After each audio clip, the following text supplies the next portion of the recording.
اعوذ باللہ من الشیطان الرجیم بسم اللہ الرحمن الرحیم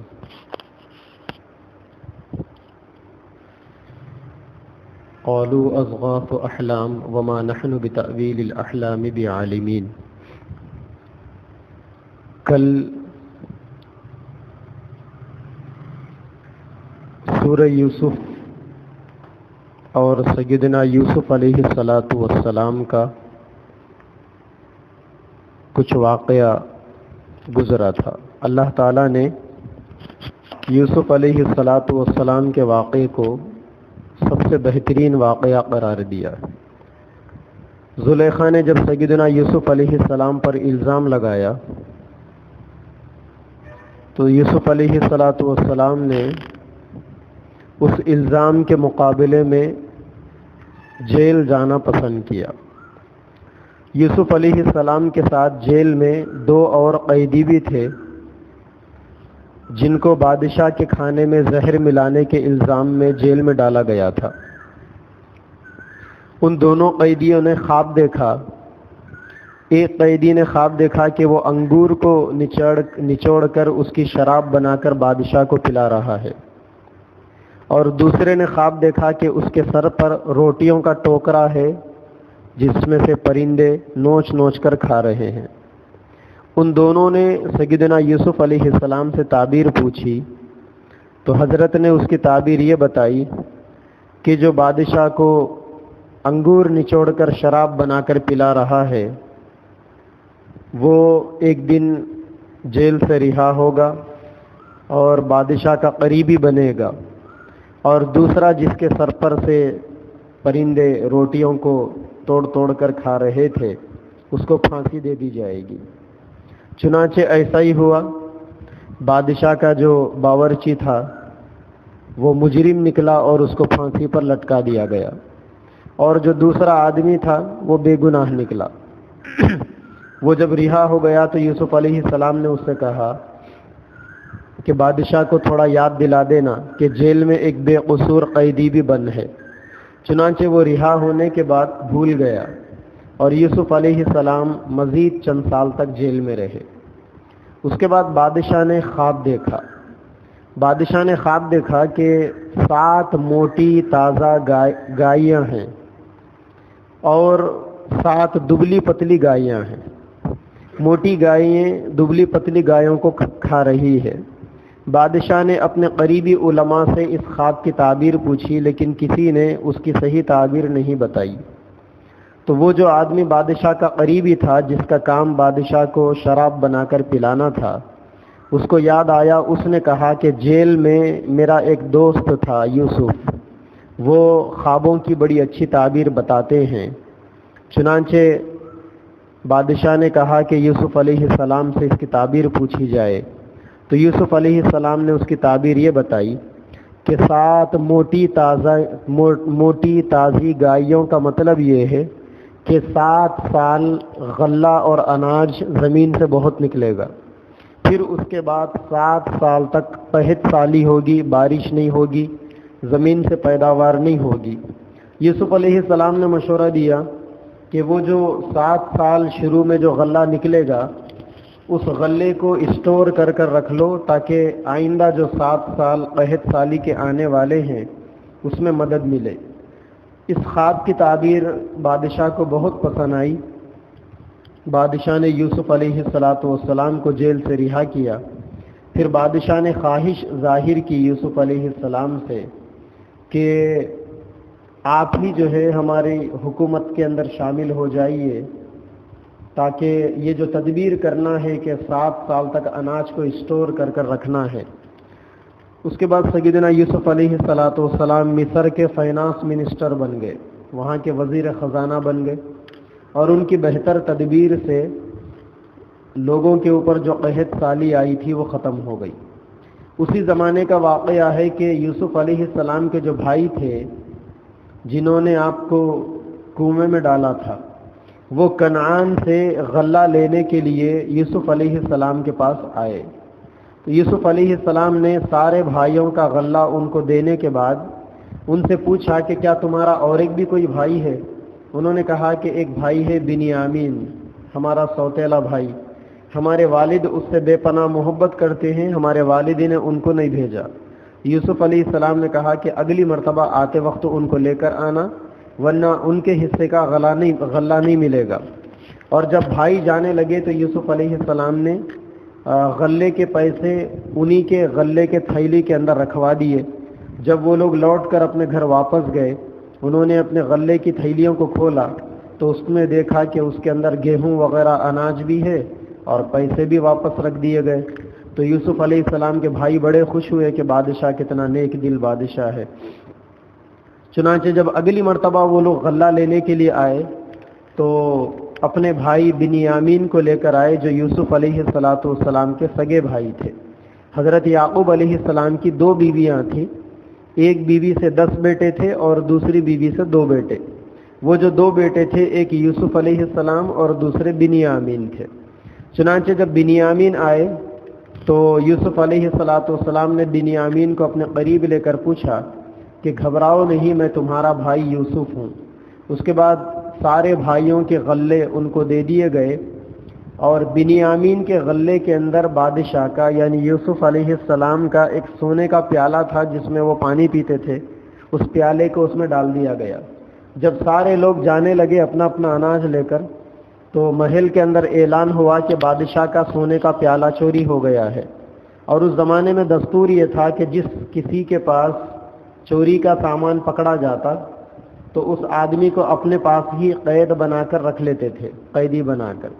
چنانچہ جب چیکنگ ہوئی تو یوسف علیہ السلام کے بھائی بنیامین کے تھیلے کے اندر یوسف علیہ السلام کا پیالہ نکلا۔ ان کو روک لینے لگے تو سارے بھائی کہنے لگے کہ ہم میں سے کسی ایک کو روک لو، لیکن ہمارے اس بھائی کو چھوڑ دو۔ پھر انہوں نے یہ بھی کہا کہ یہ بھی اپنے بھائی کے جیسا چور نکلا۔ یوسف علیہ السلام مسکرائے کیونکہ بھائیوں نے یوسف علیہ السلام پر چوری کا الزام لگایا تھا نا۔ بات دراصل ایسی تھی کہ یوسف علیہ السلام بچپن میں بہت خوبصورت تھے۔ ویسے بھی اللہ تعالیٰ نے کہتے ہیں کہ ساری دنیا میں سے آدھی خوبصورتی یوسف علیہ السلام کو دی تھی۔ بچپن میں یوسف علیہ السلام اپنی پھوپھی کے پاس گئے تھے۔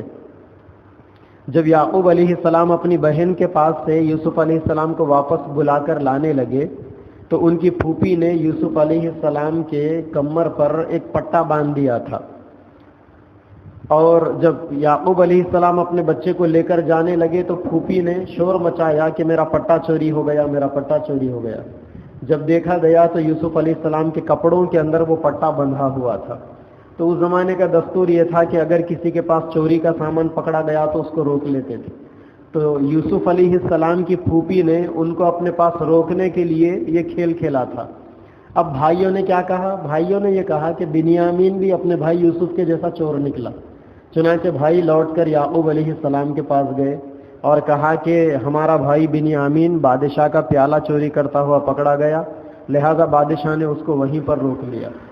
بھائیوں کے جاتے وقت یوسف علیہ السلام نے ان کے بھائیوں کو ایک اپنا کرتا دیا اور دے کر کہا تھا کہ یہ تمہارے والد کے چہرے پر ڈال دو۔ چونکہ یعقوب علیہ السلام یوسف علیہ السلام کے غم میں روتے روتے نابینا اندھے ہو چکے تھے۔ چنانچہ جب بھائی کنعان پہنچے، یعقوب علیہ السلام نے لوگوں سے کہا کہ مجھے میرے بیٹے یوسف کی خوشبو آ رہی ہے۔ جب بھائی گئے اور یوسف علیہ السلام کا کرتا دیے تو یوسف علیہ السلام کے کرتے کو یعقوب علیہ السلام اپنے چہرے پر ڈالتے ہی ان کے آنکھوں کی بینائی لوٹ کر واپس آ گئی۔ یوسف علیہ السلام نے بھائیوں سے کہا تھا کہ جاؤ جا کر اپنے والد کو بلا کر لانا اگلی مرتبہ۔ تیسری مرتبہ جب غلہ لینے کے لیے وہ لوگ آئے تو 10 بھائی یوسف علیہ السلام کے والد اور والدہ یہ لوگ بھی مصر پہنچے، اور سارے کے سارے آ کر یوسف علیہ السلام کے سامنے سجدے میں گر گئے۔ یوسف علیہ السلام نے اپنے والد حضرت یعقوب علیہ السلام سے کہا کہ ابا جان، یہ وہی خواب ہے جو میں نے بچپن کے اندر دیکھا تھا کہ چاند اور سورج اور 11 ستارے مجھے سجدہ کر رہے ہیں۔ اس طریقے سے اللہ تبارک و تعالیٰ نے حضرت یوسف علیہ السلام کو کنعان کے کنویں سے نکال کر مصر کا بادشاہ بنا دیا، اور عزتوں سے اللہ تعالیٰ نے یوسف علیہ السلام کو مالا مال فرمایا۔ تو یہ قصہ سیدنا یوسف علیہ السلام کا وہ قصہ ہے جس کی مکہ کے کافروں نے پیارے نبی صلی اللہ علیہ وسلم سے مطالبہ کیا تھا، یہودیوں نے، کہ یوسف علیہ السلام کا قصہ ہم کو سنائیے۔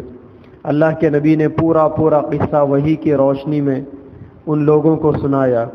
اللہ تعالیٰ نے کہا کہ یہ قرآن کا سب سے بہترین قصہ ہے جو ہم آپ کے سامنے بیان کرتے ہیں۔ آگے 13واں پارے کے اندر ایک سورت شروع ہو رہی ہے، سورہ رعد۔ رعد بجلی کو کہتے ہیں۔ اللہ تعالیٰ نے اس سورت کے اندر اپنی قدرت کے بہت سارے کرشموں کا بیان فرمایا ہے۔ اللہ تعالیٰ کی قدرت کا ایک کرشمہ بجلی بھی ہے۔ آج سائنس اور ٹیکنالوجی اتنی ترقی کر چکی ہے، لیکن آج سائنس اور ٹیکنالوجی کو یہ تک پتہ نہیں چلا کہ یہ بجلیاں آتی کہاں سے ہے اور گرجتی کہاں سے ہے، اور یہ بجلیاں جو ہے ماری کہاں سے جاتی۔ اللہ تعالیٰ نے اس سورت کے اندر بجلی کا بھی تذکرہ فرمایا ہے۔ عربی زبان میں بجلی کو رعد کہتے ہیں، اسی لیے اس سورت کو سورہ رعد کہا جاتا ہے۔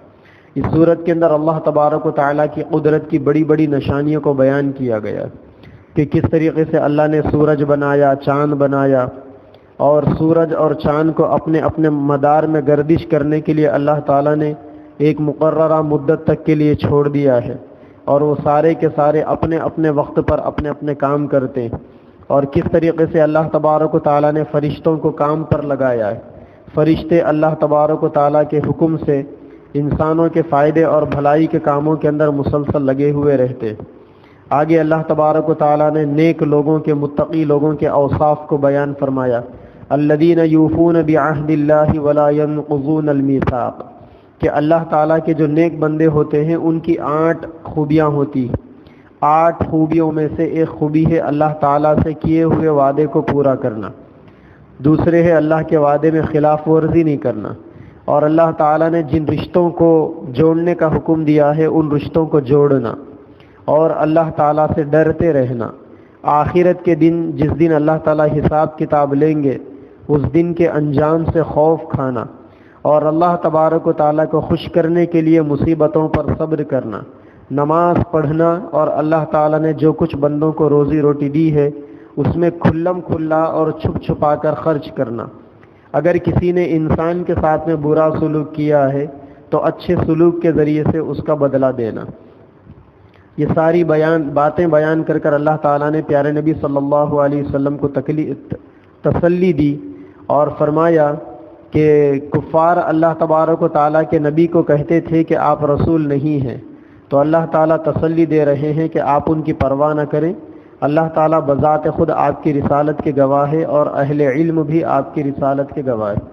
اسی پارے میں ایک سورت، سورہ ابراہیم شروع ہو رہی ہے۔ اس سورت کے اندر اللہ تعالیٰ نے سیدنا ابراہیم علیہ السلام اور ان کے پاس آنے والے فرشتوں کا تذکرہ فرمایا، اسی لیے اس سورت کا نام سورہ ابراہیم پڑھ گیا۔